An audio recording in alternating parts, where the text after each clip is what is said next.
Coronavirus, après s'être résignés à fermer leur cabinet, les logopèdes pourront consulter par vidéo.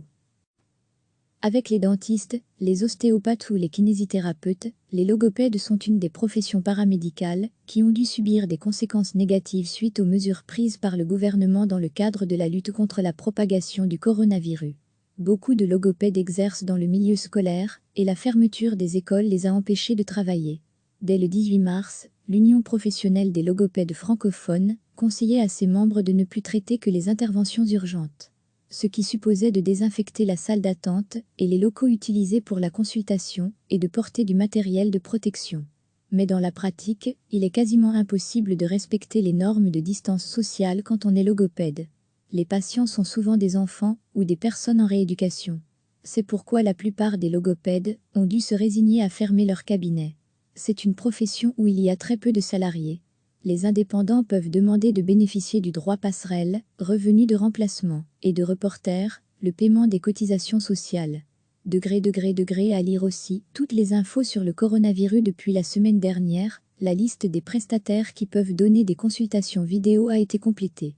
Les logopèdes, comme les dentistes, les kinésithérapeutes, les diététiciens, peuvent désormais facturer des avis téléphoniques ou vidéo. Auparavant, c'était réservé aux médecins généralistes et aux psychologues.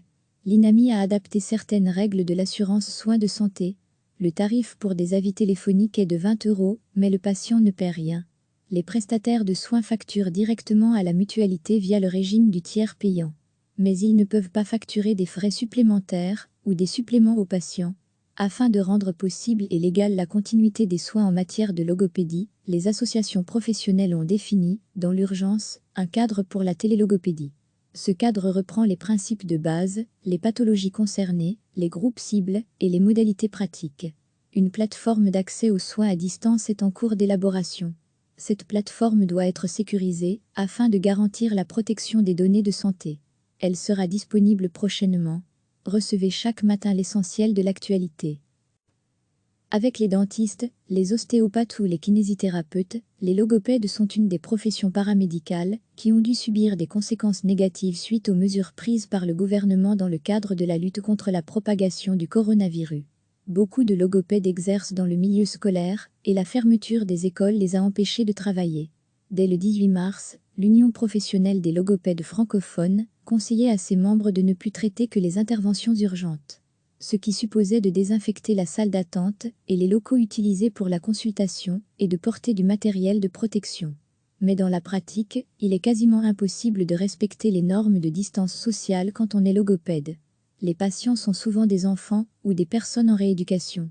C'est pourquoi la plupart des logopèdes ont dû se résigner à fermer leur cabinet. C'est une profession où il y a très peu de salariés. Les indépendants peuvent demander de bénéficier du droit passerelle, revenu de remplacement, et de reporter, le paiement des cotisations sociales. Degré à lire aussi toutes les infos sur le coronavirus depuis la semaine dernière. La liste des prestataires qui peuvent donner des consultations vidéo a été complétée. Les logopèdes, comme les dentistes, les kinésithérapeutes, les diététiciens, peuvent désormais facturer des avis téléphoniques ou vidéo.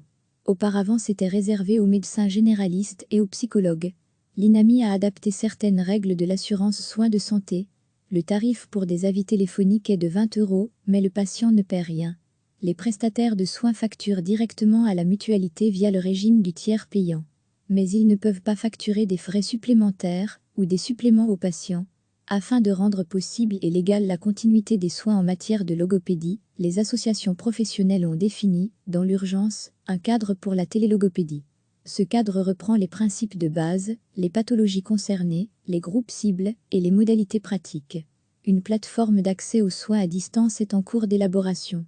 Cette plateforme doit être sécurisée afin de garantir la protection des données de santé. Elle sera disponible prochainement. Cliquez sur s'abonner pour recevoir les dernières nouvelles.